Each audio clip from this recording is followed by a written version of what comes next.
Maven is a spacecraft that's orbiting Mars. It's been there since 2014. Maven, in this case, is an acronym. It stands for Mars, Atmosphere, and Volatile Evolution. And this gives a clue as to what Maven's real goal is. It's to study the top of the atmosphere and how the gases in the top of the atmosphere might escape from Mars away to space.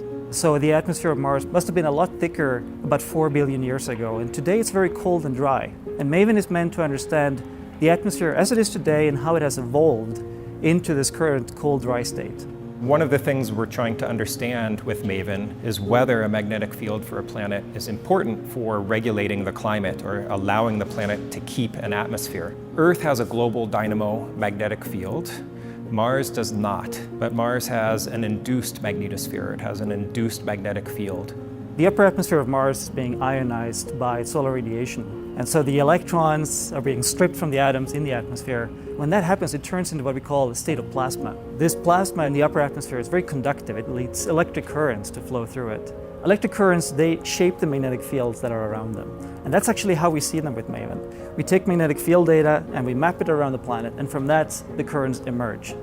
We've known how the currents flow in the Earth's magnetosphere for decades, but we don't know how that works around Mars. We don't know how it influences the interaction with the solar wind, because it determines how energy is flowing into the atmosphere, how it's transferred from the solar wind into the system. And that's what we're trying to do with Maven. When you just look at the data as it comes down, you're just seeing a little squiggly line, essentially. You're seeing the magnetic field strength and its direction vary as the spacecraft is flying through different regions. And so what you have to do is you have to actually map it to the planet and to this interaction with the solar wind. And then it starts to emerge that you have a drape situation where the magnetic field of the solar wind encounters the planet and it starts to wrap around it. And the reason it wraps around the planet is those electric currents that we are seeing. The magnetic field in the solar wind is straight lines. You can think of straight spaghetti noodles, and it's flowing towards the planet, and those spaghetti noodles wrap around this basketball-shaped planet.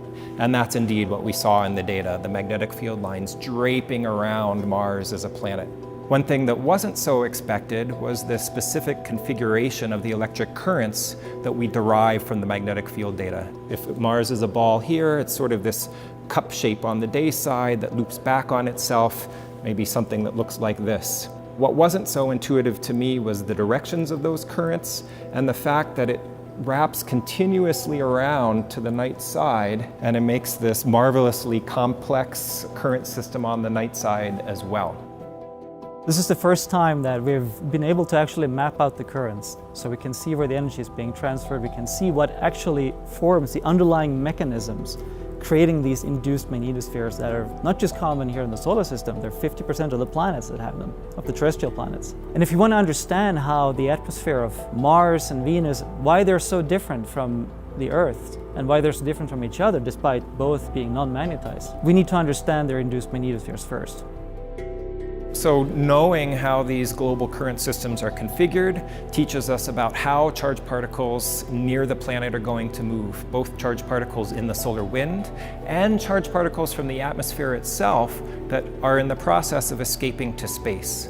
So now we can understand better where those particles came from, how they move near Mars, and where they're going to go next. That in turn teaches us about atmospheric escape from the planet and the history of the atmosphere over time. How thick has it been? How much has been removed?